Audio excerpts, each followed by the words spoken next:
Hello everyone, welcome back to JK Today. This is Sia and very good morning. Hope everyone is doing fine. So start करते हैं आज का session. इस session में हम आज के टॉप न्यूज का इन डेप्थ एनालिसिस करने वाले हैं। प्लस यहाँ पे हम लास्ट सेशन के टॉपिक वाइज रिवीजन को इंक्लूड करेंगे। स्टैटिक जीके एंड क्विज के साथ इस सेशन को एंड किया जाएगा। And most important, all these questions are part of daily 20 MCQ series which is available on GK today application. One day exam के point of view से काफी सारे कोर्सेज अवेलेबल है जीके टुडे के ऐप पर, आप एक्सप्लोर कर सकते हैं, काफी हेल्पफुल रहेंगे। स्टार्ट करते हैं, but first of all you have to answer a question and that is so the recent eruption of Mount Toulon volcano happened in which country? So recently Mount Toulon volcano यह news में रहा था और किस country में located है?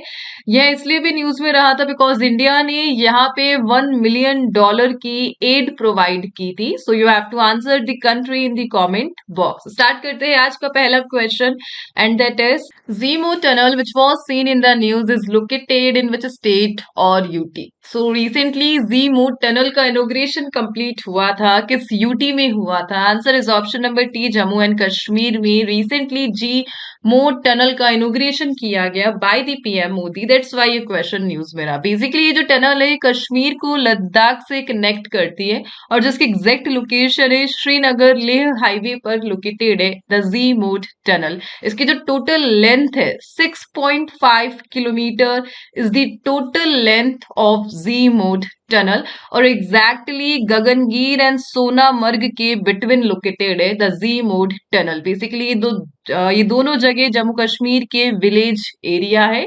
एक 2 लेन tunnel है। इसका जो नाम है वो जी शेप्ड रोड है नियर बाय, उसी के नाम पर रखा गया है the Z Morh tunnel.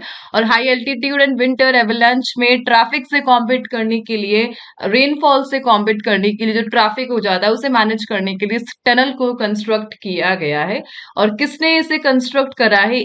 APCO इंफ्राट्रेक ने कंस्ट्रक्ट करा है द जी मोड टनल को। एक प्रोमिनेंट इंडियन इंफ्रास्ट्रक्चर कंपनी है जो हाईवे ब्रिज टनल को कंस्ट्रक्ट करती है। 90s में यह फाउंड हुई थी। नेशनल प्रोजेक्ट्स में काफी सिग्निफिकेंट रोल है इस कंपनी का, राइट। इसी के साथ यहाँ पे 2 पॉइंट्स का हम डिस्कशन करेंगे। फर्स्ट है श्रीनगर लेह हाईवे। सो श्रीनगर लेह हाईवे पर काफी सारी मैन्युफैक्चरिंग साइट्स लोकेटेड है, उन्हीं में से एक है the Zojila pass, basically Srinagar Leh highway पर। So basically Srinagar Leh highway का जो हाईएस्ट पॉइंट है that is Zojila pass, right.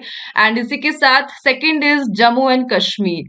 So Jammu and Kashmir existence में आया था ट्रीटी ऑफ अमृतसर के साथ, एक प्रिंसली स्टेट का दर्जा मिला था जम्मू एंड कश्मीर को। सो बेसिकली 1846 में ब्रिटिश ईस्ट इंडिया कंपनी ने गुलाब सिंह महाराज को जम्मू कश्मीर को सेल किया था और इसके लिए टोटल 7.5 मिलियन रुपीज लिए गए थे by the British east India company. और इस प्रकार जम्मू कश्मीर के पहले महाराज बने थे the Maharaj Gulab Singh, right. इसी के बाद जम्मू कश्मीर स्टेट के तौर पे था, एक प्रिंसली स्टेट जहां पे ना कोई प्रॉपर्टी खरीद सकता है, the article 370 and 35A। But 2019 में पास किया गया जम्मू कश्मीर रीऑर्गेनाइजेशन एक्ट 2019 और इसे इफेक्ट में लाया गया था 31 अक्टूबर 2019 में, जिसके तहत जम्मू कश्मीर और लद्दाख को यूटी का दर्जा दिया गया, राइट।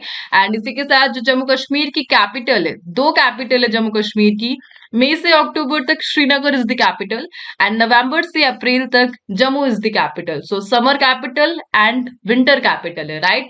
एंड करंटली जो लेफ्टिनेंट गवर्नर है जम्मू कश्मीर के that is Manoj Sinha and जो सीएम है जम्मू कश्मीर के that is Omar Abdullah, right. इन दोनों का नाम ध्यान रखना है। एंड इसी के साथ कुछ लास्ट क्वेश्चंस को हम डिस्कस करेंगे। हिंदू आर्टिकल से लिए है मैंने बेसिकली ये जो क्वेश्चन है। सो जम्मू कश्मीर में पहले पीएम की पोस्ट हुआ करती थी, देन सीएम की पोस्ट को इंट्रोड्यूस किया गया। कौन सी ईयर में किया गया? 1965 इज द ईयर जब पीएम की पोस्ट को खत्म करके सीएम की पोस्ट को लाया गया। कहां पर? जम्मू कश्मीर में, दैट इज 1965। और इस प्रकार जम्मू कश्मीर के जो पहले सीएम थे वह कौन बने थे? गुलाम मोहम्मद सादिक, इनका नाम इंपॉर्टेंट है। जम्मू कश्मीर के पहले सीएम बने थे ये, द प्रिंसली स्टेट हुआ करता था जम्मू कश्मीर। इसी के साथ जम्मू कश्मीर की जो फर्स्ट फीमेल सीएम थी वह कौन थी? Mehbooba Mufti, that is the first CM of Jammu and Kashmir, right. इसी के साथ पीओके पाकिस्तान ऑक्यूपाई रीजन है कश्मीर में, और यहाँ के लिए कितनी सीट्स रिजर्व्ड है जिसे करंटली लेफ्ट किया गया है, वेकेंट है। 24 सीट्स अभी हमारे पास अवेलेबल है पाकिस्तान ऑक्यूपाइड रीजन के लिए, रिजर्व्ड है, राइट। इसी के साथ कितनी टाइम गवर्नर रूल रख चुका है कश्मीर में, सो टोटल अभी तक 5 टाइम गवर्नर रूल अप्लाई हो चुका है जम्मू एंड कश्मीर रीजन में, राइट। इसी के साथ जम्मू कश्मीर से रिलेटेड हमने सारे फैक्ट्स जान लिए हैं। Let's move to the next one, and that is Mount Ibu which was seen in the news is located in which country. So recently एक माउंट न्यूज में रहा, that is Mount Ibu, and obviously यहाँ पे recently eruption हुआ है, active रहा था, इसीलिए ये माउंट ईबू न्यूज में था। और कहाँ पर लोकेटेड है, इंडोनेशिया में लोकेटेड है। एक एक्टिव स्ट्रेटो वोल्केनो है, रिसेंटली eruption देखने को मिला। इससे जो एश क्लाउड्स जनरेट हुए थे वो 3 किलोमीटर हाइट तक पहुंचे थे, दैट्स वाई ये न्यूज पे रहा। बेसिकली ये हल महिरा आइलैंड पर लोकेटेड है। सो इंडोनेशिया के हल महिरा आइलैंड पर आपको देखने को मिलेगा माउंट ईबू, और इंडोनेशिया के 127 एक्टिव वोल्केनोज में से एक है द माउंट ईबू। और basically it's a part of Pacific ring of fire, जहां पे एनुअली बहुत सारे वोल्केनिक eruptions देखने को मिलते हैं, और मोस्ट ऑफ दी जो वोल्केनोज है वो स्ट्रेटो वोल्केनो है, राइट। सो यहाँ पे देखिए जो पॉइंट है, पैसिफिक रिंग ऑफ फायर की बात की जा रही है। पैसिफिक रिंग ऑफ फायर को एक अनदर नेम से जाना जाता है, that is circum Pacific belt. So circum Pacific belt is the another name for ring of fire, right. And इसी के साथ अभी हमने न्यूज में देखा था कि इंडोनेशिया की न्यू कैपिटल बनने वाली है, the future capital of Indonesia, that is Nusantara. So Nusantara will be the future capital of Indonesia. Question is कि नूरसंतारा किस आइलैंड पर लोकेटेड है। So the island is island of Borneo. So island of Borneo पर located है the future capital of Indonesia, that is Nusantara. और इससे पहले जो इंडोनेशिया की कैपिटल है that is Jakarta, right. So let's move to the next question, and mounts की बात की जा रही है। सो माउंट से रिलेटेड जो क्वेश्चन थे लास्ट सेशन से रिलेटेड, उन्हीं को हम रिवाइज करेंगे, and that is mount Semeru अभी न्यूज में रहा था, वोल्केनिक eruption देखने को मिला था, किस कंट्री में लोकेटेड है, इंडोनेशिया में लोकेटेड है। माउंट कनलॉन अभी न्यूज में था, किस कंट्री में लोकेटेड है, फिलीपींस में लोकेटेड है। इंटरनेशनल माउंटेन डे कब ऑब्जर्व किया जाता है, 11 दिसंबर को ऑब्जर्व किया जाता है। What is the name of the platform recently launched by International Center for Integrated Mountain Development for Air Quality Data? और इसके लिए जो प्लेटफॉर्म को लॉन्च किया गया that is air quality dashboard, right. And recently where was the world's highest enduro mountain biking race, that is Mondoru 4.0 started. So Mondoru 4.0 जो कि एक माउंटेन बाइकिंग रेस थी हाईएस्ट, कहाँ पर हुई थी, तवांग अरुणाचल प्रदेश में हुई थी, right. And Ranthambore tiger reserve recently news में था, किन दो माउंटेन रेंजेस के बिटवीन यह लोकेटेड है। So that are Aravallis and Vindhyas. And Mount Lewotobi Laki ये न्यूज में था, और किस कंट्री में लोकेटेड, इंडोनेशिया में लोकेटेड है। सो पैसिफिक रिंग ऑफ फायर के मोस्ट ऑफ द जो एक्टिव वोल्केनो है वो इंडोनेशिया में ही देखने को मिलेगी, लगभग 127 active volcanoes are there, right? Let's move to the next one. The Viksit Bharat Young Leaders Dialogue 2025 was organized in which city? So recently एक dialogue हुआ, that is Viksit Bharat Young Leaders 2025. So recently हमने observe किया था 12th of January, the birth anniversary of Vivekananda ji, और उसी दौरान इस event को ऑर्गेनाइज किया गया था। द विकसित भारत यंग लीडर डायलॉग्स कहाँ पे हुआ था, भरत मंडपम न्यू दिल्ली में, जनवरी 10 से 12 तक, राइट। सो किसने ऑर्गेनाइज किया था, डिपार्टमेंट ऑफ यूथ अफेयर ने से ऑर्गेनाइज किया था, under union minister doctor Mansukh Mandaviya, right. So doctor Mansukh Mandaviya की बात की जा रही है। So he is the responsible cabinet minister for youth affair, और इसी के साथ इनके पास मिनिस्ट्री है लेबर एंड एम्प्लॉयमेंट की। सो रिसेंटली इंडिया में यंगस्टर्स को प्रमोट करने के लिए, उन्हें रिप्रेजेंट करने के लिए जो cabinet minister that is doctor Mansukh Mandaviya इससे पहले यह हेल्थ मिनिस्ट्रीज में थे। 2023 में कैबिनेट मिनिस्टर थे, ये हेल्थ मिनिस्टर रह चुके थे। एंड नाउ 18th लोकसभा में लेबर एंड एम्प्लॉयमेंट मिनिस्ट्री है इनके पास, एंड यूथ अफेयर मिनिस्ट्री है, एंड स्पोर्ट्स कैटेगरी भी इन्हीं के पास है। सो रिसेंटली जो ये इवेंट हुआ था यंग लीडर्स, इसमें 3000 पार्टिसिपेंट्स ने पार्टिसिपेट किया था और इनको सिलेक्ट किया गया था 1500 स्टेट चैंपियनशिप से, 1000 कल्चरल प्रोग्राम से, एंड 500 इनोवेटिव कंट्रीब्यूशन से। डिफरेंट डिफरेंट पार्टिसिपेंट ने इसमें पार्टिसिपेट किया था, right. So recently leader dialogue 225 New Delhi में कंप्लीट हुई नेशनल यूथ डे पर, जो मैन्युअली 12th of Jan को ऑब्जर्व किया जाता है। Let's move to the next one. Which ministry launched the 8th edition of National Program for Organic Production (NPOP)? So recently NPOP news में that is National Program for Organic Production, और किस ministry ने इसे launch किया? Answer is option number C, ministry of commerce and industry. And ministry of commerce के जो responsible cabinet minister that is Piyush Goyal. So Piyush Goyal is the current cabinet minister, और recently इन्होंने ही लॉन्च किया the 8th edition of NPOP. So basically NPOP क्या है? जो stakeholders है, फार्मर्स को इंक्लूड करके उनके लिए ऑपरेशंस को ईज करने के लिए, ट्रांसपेरेंसी को बनाए रखने के लिए national program for organic production को रिसेंटली लॉन्च किया गया। बेसिकली एग्रीकल्चर से रिलेटेड है, एक्सपोर्ट को ईज करने के लिए। और रिसेंटली इसे किसने इंप्लीमेंट करा है? एपेडा ने इंप्लीमेंट किया। APEDA that is the agricultural and processed food products export development authority. So जो एक्सपोर्ट प्रोडक्ट्स है उन्हें सर्टिफिकेट प्रोवाइड कराता है एपेडा एक्सपोर्ट के लिए, और रिसेंटली इन्होंने ही इंप्लीमेंट करा है एनपीओपी, सो दैट इंडिया का जो ऑर्गेनिक सर्टिफिकेशन सिस्टम है उसे इम्प्रूव किया जा सके। और इसी के साथ काफी सारे पोर्टल्स को अनवेल किया गया, just like organic promotion portal, TraceNet 2.0, APEDA को रिवैम्प किया गया, रिनोवेट किया गया।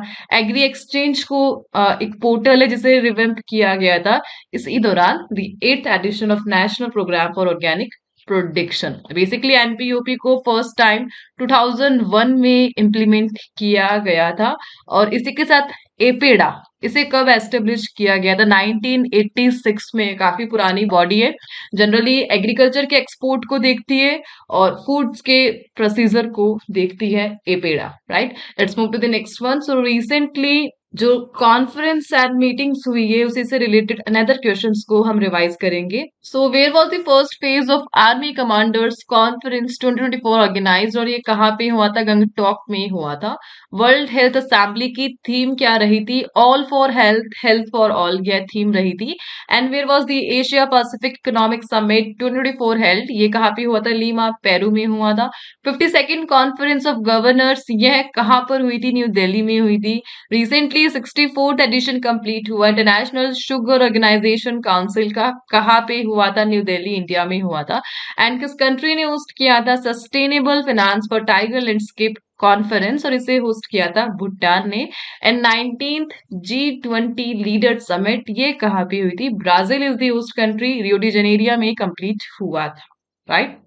Next is which organization has developed the Dhruv Advanced Light Helicopter? So Dhruv advance light helicopter की मैन्युफैक्चरिंग किसने करी है? सो इनकी मैन्युफैक्चरिंग उन्होंने ही की है जिसने तेजस को डेवलप करा है, and that is option number A, Hindustan aeronautics limited, right. So recently HAL का ध्रुव एडवांस लाइट हेलीकॉप्टर न्यूज में रहा, बिकॉज बताया जा रहा है जो लाइट हेलीकॉप्टर है ये सेफ्टी रिकॉर्ड है इसके पास बेटर सेफ्टी रिकॉर्ड है। अगर हम इसे अदर ग्लोबल स्टैंडर्ड से कंपेयर करें तो it have a better flying safety records than global standard, that's why ये न्यूज में रहा। Basically twin engine utility aircraft है जिसे एचएएल ने डेवलप करा है। मिलिट्री एंड सिविल मिशन दोनों टाइप के लिए इसे यूज किया जा सकता है, राइट। और इसी के साथ एचएएल की बात की जा रही है, बता सकते हैं एचएएल को किसने फाउंड किया था?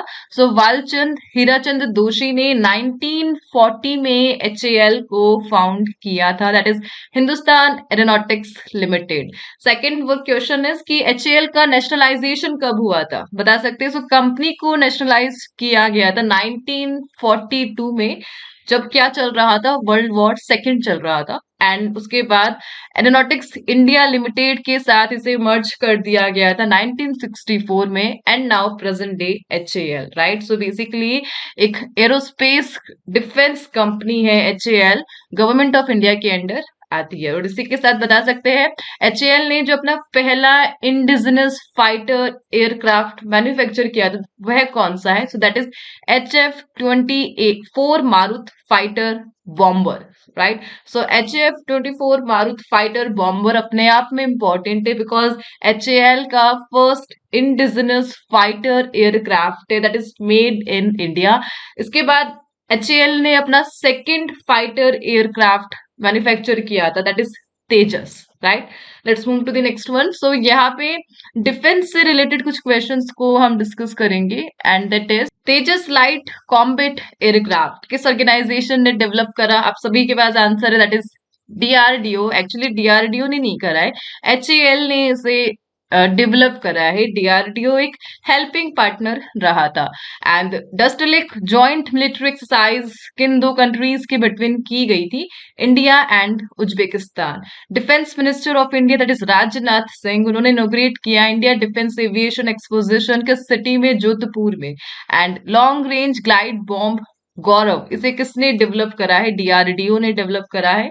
And long range land attack cruise missile इसे किस ऑर्गेनाइजेशन ने डेवलप करा है? DRDO। Next is what is the primary objective of Kamaz 53949 typhoon K vehicle recently seen in the news? So transportation को सेफ बनाना इस व्हीकल का main objective है, ट्रूप्स के लिए, मिलिट्री कार्गोज के लिए और माइन रिस्क एरियाज में, right?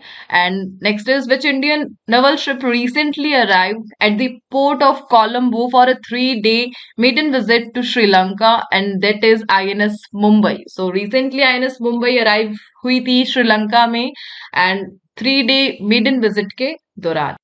Next is which country has introduced world's first sanction regime to combat irregular migration in January 2025?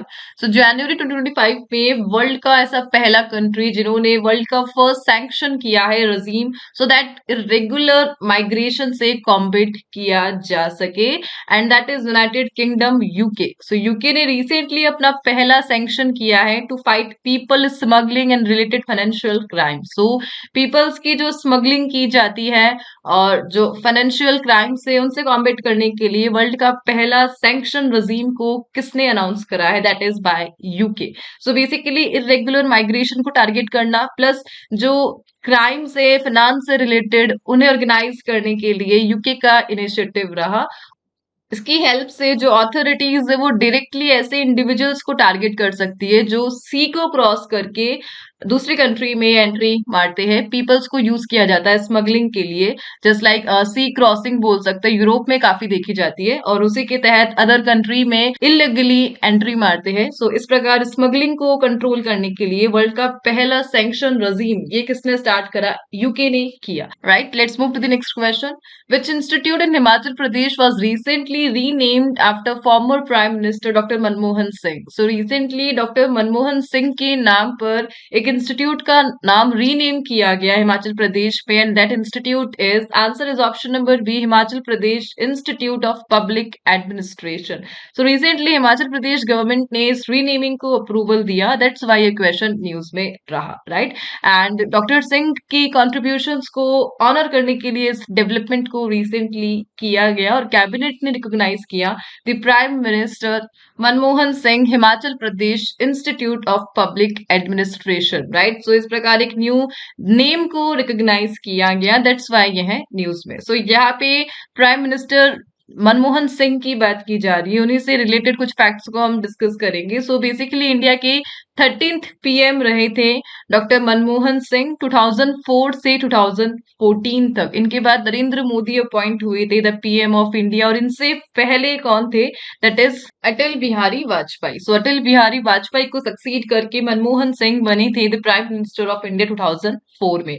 And इसी के साथ fourth longest serving prime minister है ये इंडिया के after Jawaharlal Nehru, Indira Gandhi and Narendra Modi 10 years का इनका टेन्यूर रहा था। और इससे पहले फाइनेंस मिनिस्टर ऑफ इंडिया रह चुके हैं डॉक्टर मनमोहन सिंह, कब? 1991 में। ये क्वेश्चन काफी इंपॉर्टेंट है। 1991 is the year and finance minister of India that is doctor Manmohan Singh before prime minister of India, right. Let's move to the next question. So यहाँ पे इंस्टीट्यूट्स की बात की जा रही है। सो रीसेंट इंस्टीट्यूट से रिलेटेड कुछ अनदर क्वेश्चंस को हम रिवाइज करेंगे and that is which institute has developed an injectable hydrogel for localized cancer treatment? So cancer treatment के लिए ये जो इनिशिएटिव है ये किया गया था by the IIT Guwahati and soil pollution से कॉम्बेट करने के लिए एक बैक्टीरिया को डेवलप करा, एग्रीकल्चर को बूस्ट किया जा सके, आईआईटी बॉम्बे ने।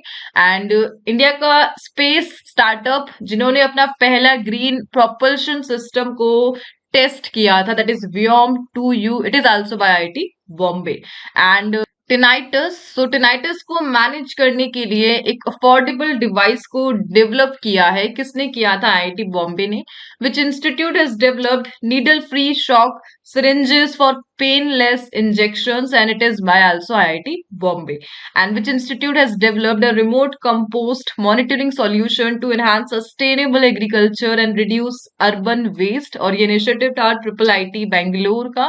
And which institute has launched a new research center for advanced AMOLED technology और इसे recently launch करा IIT मद्रास ने। Right, let's move to the next one. Next is what is the primary objective of IceGate portal that was recently seen in the news? So recently एक portal news में रहा that is IceGate portal और उसका primary objective क्या है? Answer is option number B, offering electronic services for customs related activities. So custom related activities के लिए electronic service provide करना इस portal का main objective है। Recently ये portal news में रहा because एक mistake हुई थी इस portal के द्वारा and that mistake is gold import figures, right? So basically इस पोर्टल ने ओवर एस्टिमेट किया था गोल्ड इंपोर्ट फिगर्स को, जो टोटल नवंबर तक का डेटा था that is related with gold import, उसमें एरर देखने को मिला just because recent data migration from the SEZ online system to ICEGATE. और इस कारण, इस माइग्रेशन के कारण जो डेटा था वो डबल काउंट हो गया था।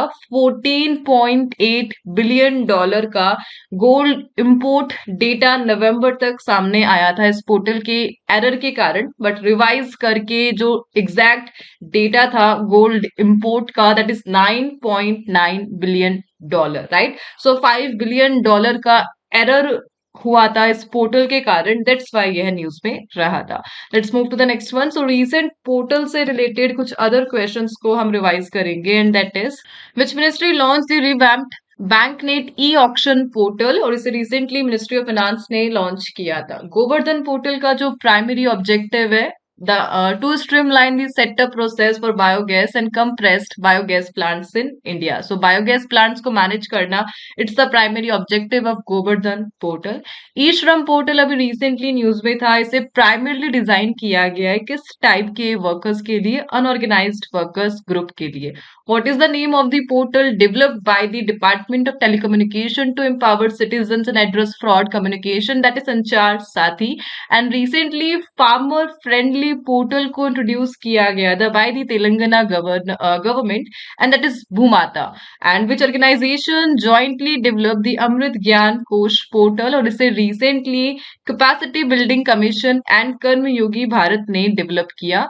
शी बॉक्स पोर्टल को किस मिनिस्ट्री ने डेवलप किया है? Ministry of women and child development ने शी बॉक्स पोर्टल को डेवलप किया, right? Let's move to the last question and that is next is what is the name of the DRDO's clothing system designed for extreme cold weather operation? So recently DRDO ने एक clothing system को design किया था, उसका नाम आपसे पूछा जा रहा है and that is option number A, him कवच।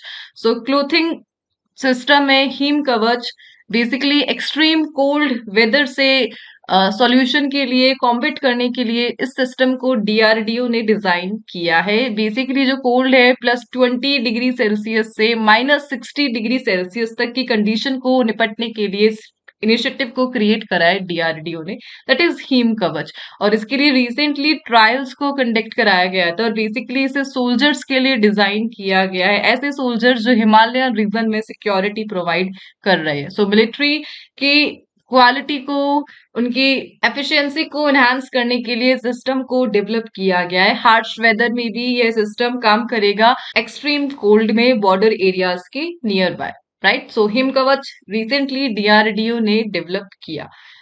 इसी के साथ इस सेशन को यहाँ पे एंड करते हैं, मूव करते हैं आज के क्विज के question, and the topic is sports current affair. So यहाँ पे स्क्रीन पर कुछ क्वेश्चंस आपको शो हो ही रहे हैं, इनके आंसर आपको कमेंट बॉक्स में देने हैं। होप आपने इस सेशन को एंजॉय किया होगा। मिलते हैं नेक्स्ट सेशन के साथ। Till then please do revision and answer in the comment box.